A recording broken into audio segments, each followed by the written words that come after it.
Good evening and welcome to HPU News. I'm Sydney Chevron. And I'm Sean Wrinkle. Tonight, Trump's new budget proposal slashes funding for numerous federal agencies. And could creationism be taught in science classes at schools? But first, I remember the temperature being in the 70s before we left for spring break. Now it's in the 20s.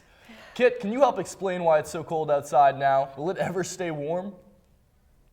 Hey guys, welcome back from spring break. I can explain that. Let's look at our high and low pressure map.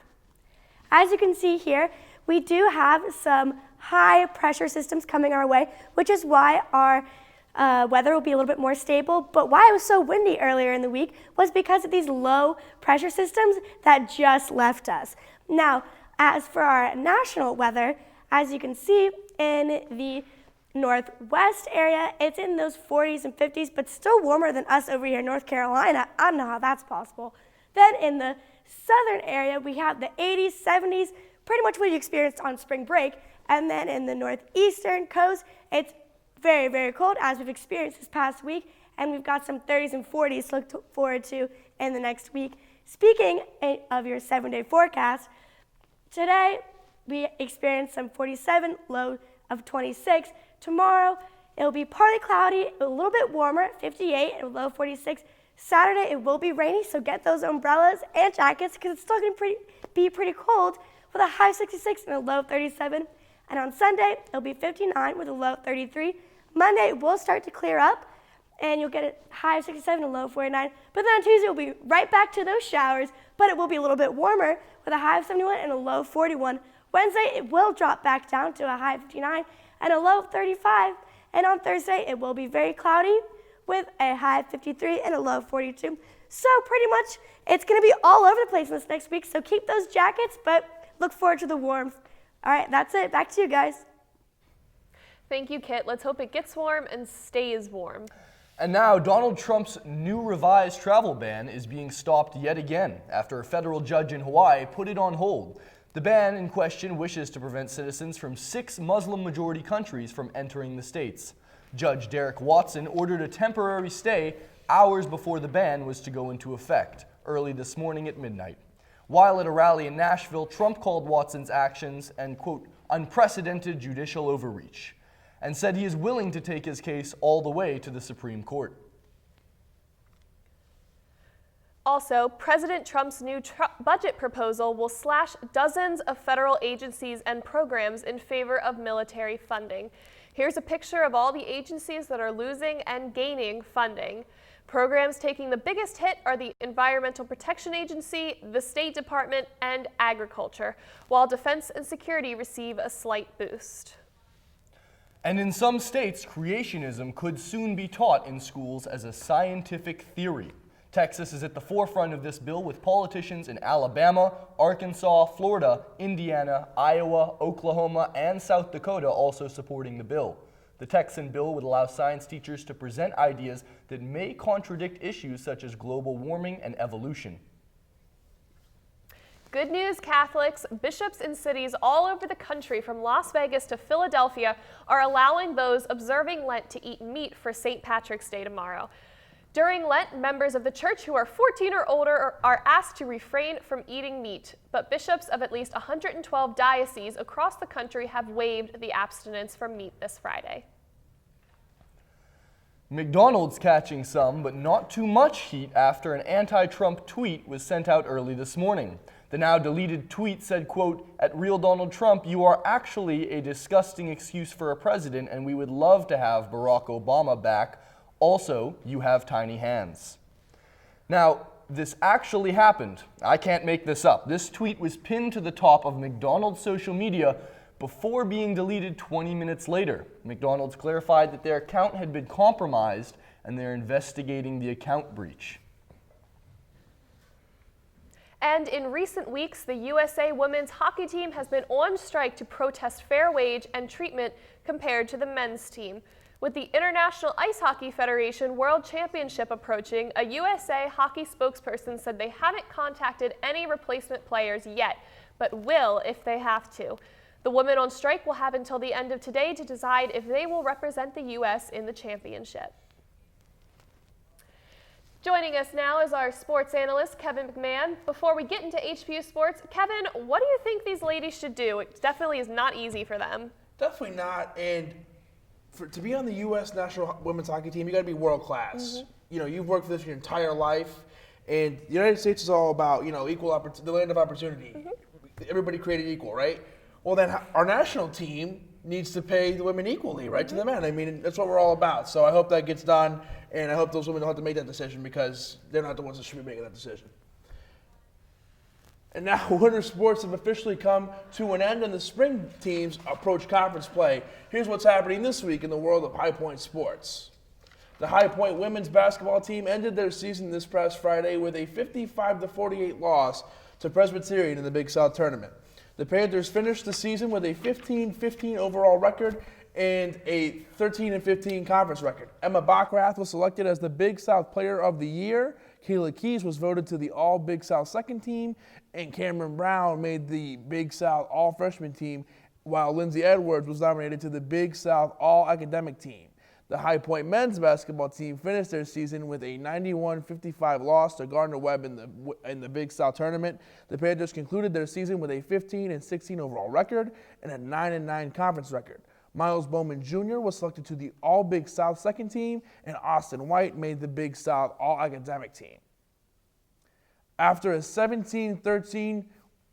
17-13 over the Oregon Ducks and 13-12 over the Michigan Wolverines, the High Point women's lacrosse team hosted the Patriots of George Mason on Wednesday night.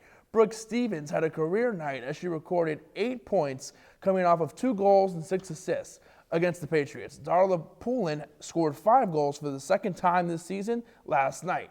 This win improved the Panthers' record to 3-3, and they are currently on a 3-game winning streak. Up next for HPU is a Sunday home game against the Marist Foxes at noon in Vert Stadium.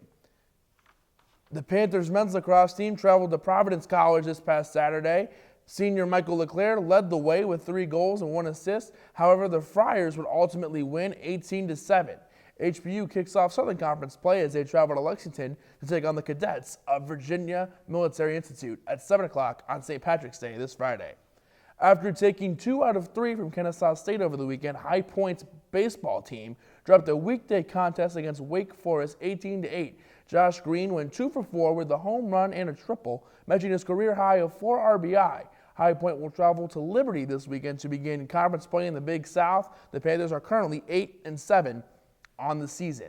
High Point University will host the Bill Webb Combined Events and the Bob Davidson Spring Kickoff event at Vert Stadium this weekend for HPU track and field. High Point's men's team looks to better their third-place finish from last week at the Big South Indoor Championships. That's all the news I have for you guys this week. I'll be back with more next week on the Purple and White. And as always, go Panthers. Thank you, Kevin, and good luck to our track and fielders this weekend here at home. Yes, thank you, Kevin. And when we come back, Livy has our entertainment update. And hear about a drive-thru worker being hailed as a hero. Stay with us, we'll be right back.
Welcome back to HPU News. I'm Sydney Chevron. And I'm Sean Wrinkle. Now let's throw it over to Livy, who has our entertainment update. Livy? Thanks, guys. Well, welcome back from spring break. You know, I keep thinking that if I turn on tropical music and close my eyes, that I will be transported to somewhere that it isn't below freezing. But speaking of music, tons of singles were released this week. Hopefully a tease for the summer music scene. Nicki Minaj, Drake, and Lil Wayne released No Frauds. Rick Ross, Wale, and Young Thug dropped Trap, Trap, Trap, and 2 Chainz, Ty Dolla $ign, and Trey songs have It's a Vibe. Coldplay and Lorde have also released singles this week. And now the time has finally come. Ed Sheeran's Divide has been released, and just 10 days after its release, more than 10 million copies have been sold worldwide. He has released tour dates for his United States tour and confirmed a guest appearance on season 7 of Game of Thrones. And speaking of Game of Thrones, it returns to HBO June 16th. Kong, Skull Island was #1 at the box office this week, with Logan in second and Get Out holding strong at third. Horror flick The Belko Experiment is releasing on Friday. The story follows 80 employees at a company called Belko who are locked in an office building and ordered to kill each other. They are forced to either obey their captors and ignore their morals or rebel and face death. On the opposite end of the genre spectrum, Beauty and the Beast is to be released this Friday after so much anticipation.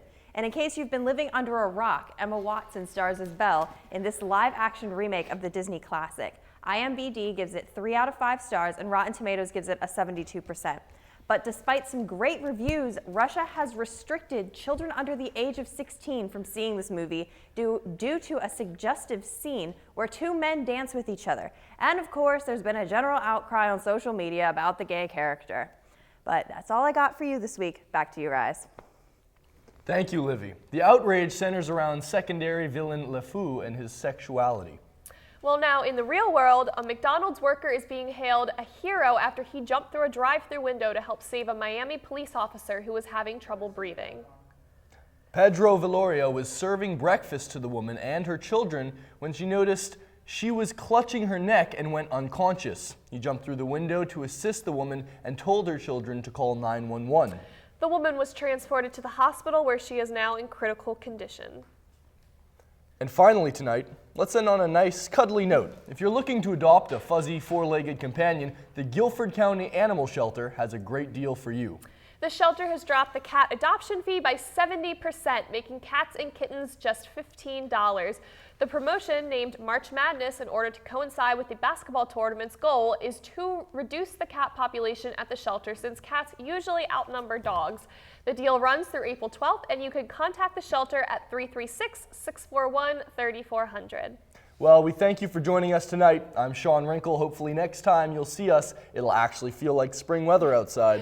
And I'm Sydney Chevron. Have a great night.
So many people, but it's got no soul, and it's taken you so long to find out you were wrong when you thought it held everything.